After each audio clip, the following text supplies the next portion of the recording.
Hey y'all, and welcome to Tom Bigby Tales. Now, I know just a short thing on I had to change the name, or I chose to change the name from Possum Town Tales to Tom Bigby Tales because a group of youth in our community are getting ready to launch a podcast called Possum Town Tales. And I would never want any of my trolls to bother our kids. And they're high school kids and they're really great.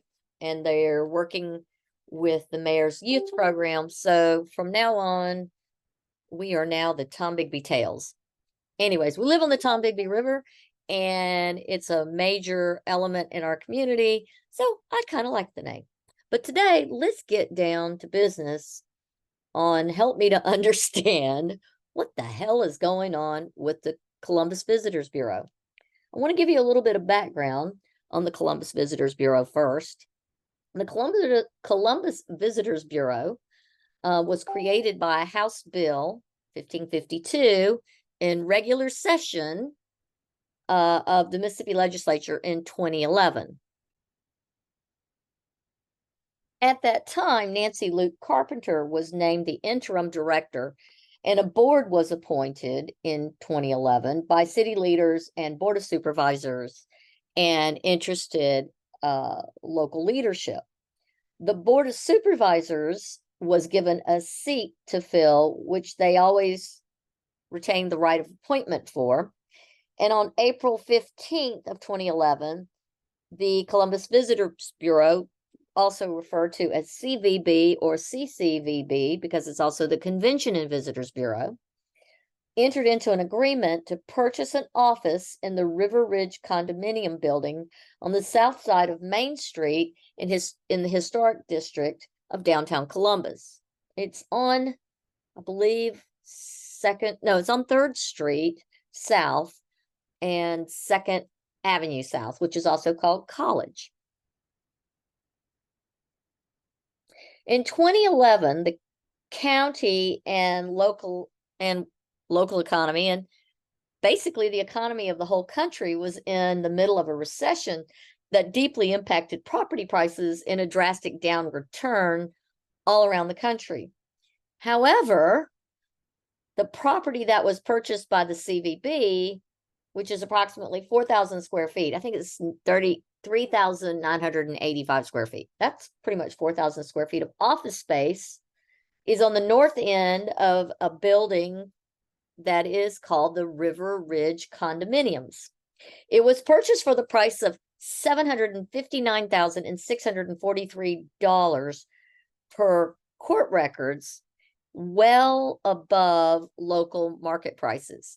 And there's very little office space in this area that would be that purchase price anyways, unless it was close to the hospital. But it was very unusual for that top market dollar to be spent in Columbus, Mississippi for such a space. The office at the other end of the building, which holds a bank wealth management company called Renaissance Management or Renaissance Wealth Management, was purchased for the price of $230,000 in 2011, and it is roughly 3,000 square feet. So the dollar value for the purchase price of the Columbus Visitors Bureau was significantly higher per square foot. It's almost 2 times as much per square foot as the wealth management company paid at the other end of the building.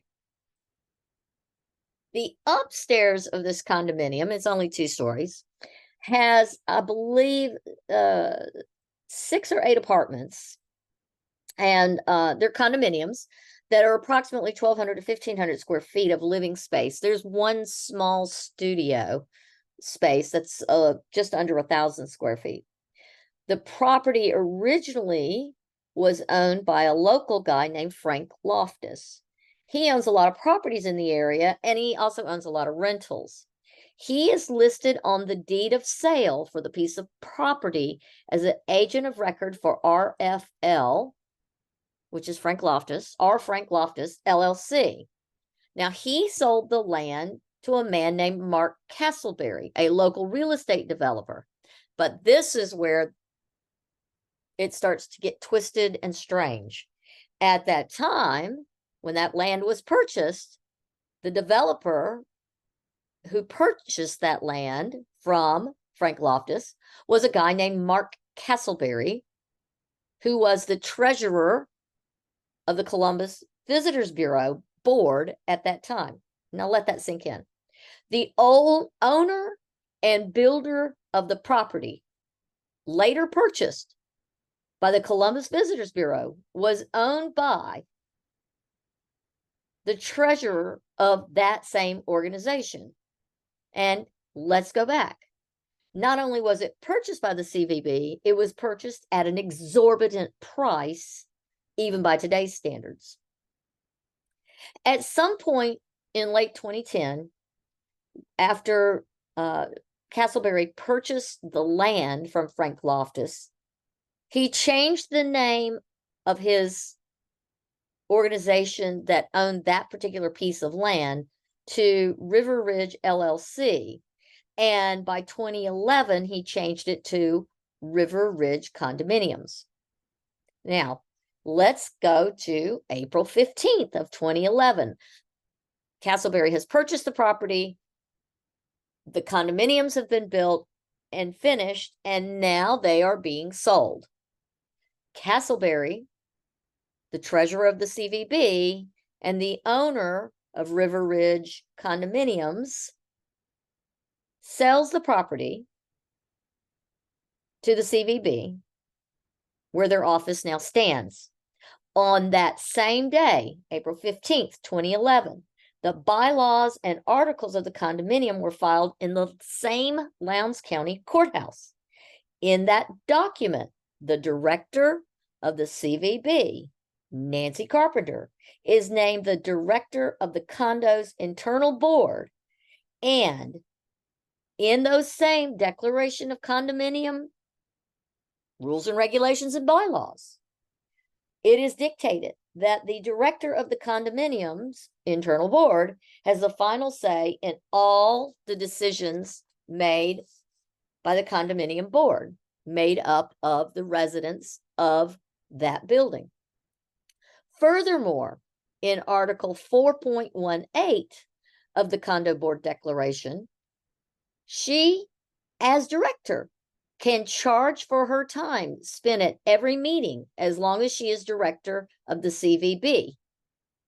Now, this is significant because of two reasons. She was made director of the CVB, or excuse me, director of the condominium in perpetuity in the condo's board of declarations. Additionally, she did not disclose to her CVB board that she is the condo board's director. No one knew this until I informed the board this past week on my Facebook page. Now, it's not clear if she has ever accepted any payments for her current board position with the condominium. But it's a possibility that I bring up because it continues to be a plague of failure to disclose and failure of transparency on her part. I have placed a FOIA request, a Freedom of Information Act request, with the board's attorney to find out this and additional information related to the condo deal. Mrs. Carpenter, ironically, is not listed on the condo's filings with the Secretary of State for tax purposes, despite being listed in all the declarations from the condo board filed in the Lowndes County Miscellaneous Book 2011, page 5444, I believe. Let me look that up and confirm that. I've got the paperwork right in front of me. Yes, it's the Declaration of Condominium Book 2011, page 5044. You too can look that up in the courthouse if you are so inclined to dig around. It's digital today, by the way. Now, why is this position problematic? Well, no one else on the condo board related to that Article 4.18 is allowed to be paid. So let me read exactly what Section 4.18 says. it says salaries and compensations. Members of the board shall not be entitled to a salary for their service as members of the board of the Association of River Ridge Condominiums. Directors may receive reimbursement for the reasonable expenses or a portion thereof incurred in connection with their attendance at meetings or their transacting business of the association as provided for all members of the association in these bylaws. Now, why is this problematic if she is or is not being paid or reimbursed?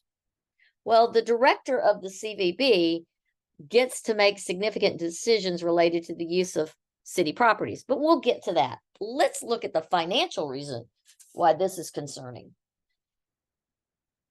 For instance, she's already paying for her time to be in that building. Excuse me, she's already being paid for her time to be in that building based on her position with the CVB. She gets a salary.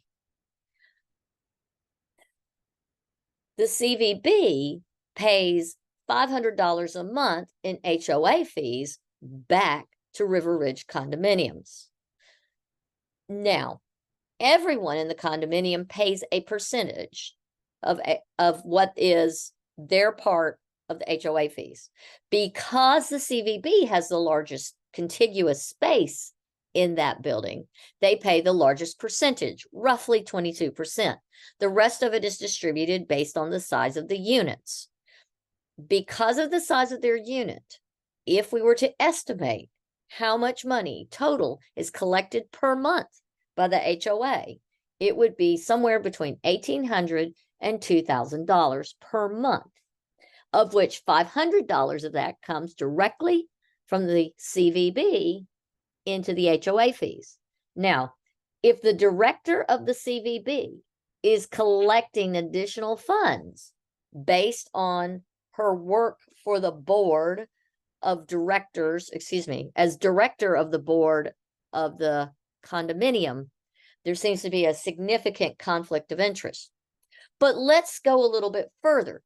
Keep in mind that no one at the CVB knew, and no one in the city knew, that until I posted this week, the first week of September, first and second week of September, that the director of the CVB collects her salary for being the director of the CVB, but also is the director in perpetuity of the River Ridge Condominium Board.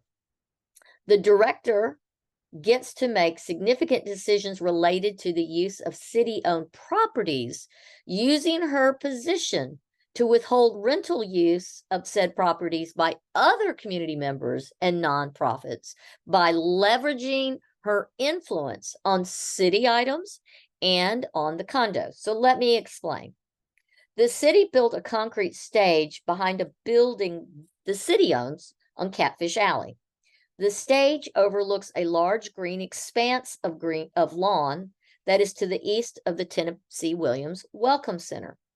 Behind the Tennessee Welcome Center is the condo building where Nancy Luke Carpenter is the director of the CVB, where one has to go to ask to rent or use said city-owned stage.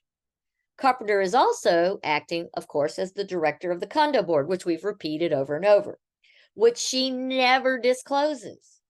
The director or her employees always denies the use of this city stage by any other organization other than her own, and cites concern such that your event will disturb the condo residents. This has happened over and over again, yet Carpenter has allowed her own organization, the Columbus Visitors Bureau, to host music events such as the Catfish Alley Blues Festival and pilgrimage events related to the Tennessee Williams Building, which is the Welcome Center for the Convention and Visitors Bureau.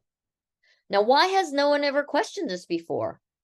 I can't understand why no one's ever raised this question publicly. Why has no one asked how a sitting board member can profit from such a sizable investment as the purchase of the CVB's condo from his company, River Ridge Condos, while he's sitting as a member of as the treasurer of the board, and remained on the board until roughly 2018, 2019. So someone had to have asked that question, you would think. Why has no one ever questioned the exorbitant sales price compared to the other spaces in that building per square foot? And why has no one on the board ever been informed the director of the CVB is also the condo director and potentially being paid from the condo fees the CVB pays to River Ridge? What the heck is going on here? All these things raise questions in my mind. There are red flags all over the place. And this is just the first episode of what the heck is going on at the Columbus Visitors Bureau and in our small town of Columbus, Mississippi. Why is this not being explored? Why has no one ever questioned the actions in such a way that they connected all the dots? There are so many instances in the local paper since 2011 where her actions have been questionable and her ethics have definitely been on the line and questioned. And yet she remains. She has been the director of the CVB since 2011. And in that time, the visitor numbers have plummeted to our community. Plummeted. We have gone from having 350 to 400 people a day in our pilgrimage events to having 30 a day. And this has nothing to do with COVID. Questions must be asked, difficult questions. Records need to be scrutinized, and we need transparency. I want to thank you for coming to Tom Bigby Tales today, and I look forward to seeing you or hearing from you at my next post and my next podcast. Stay curious.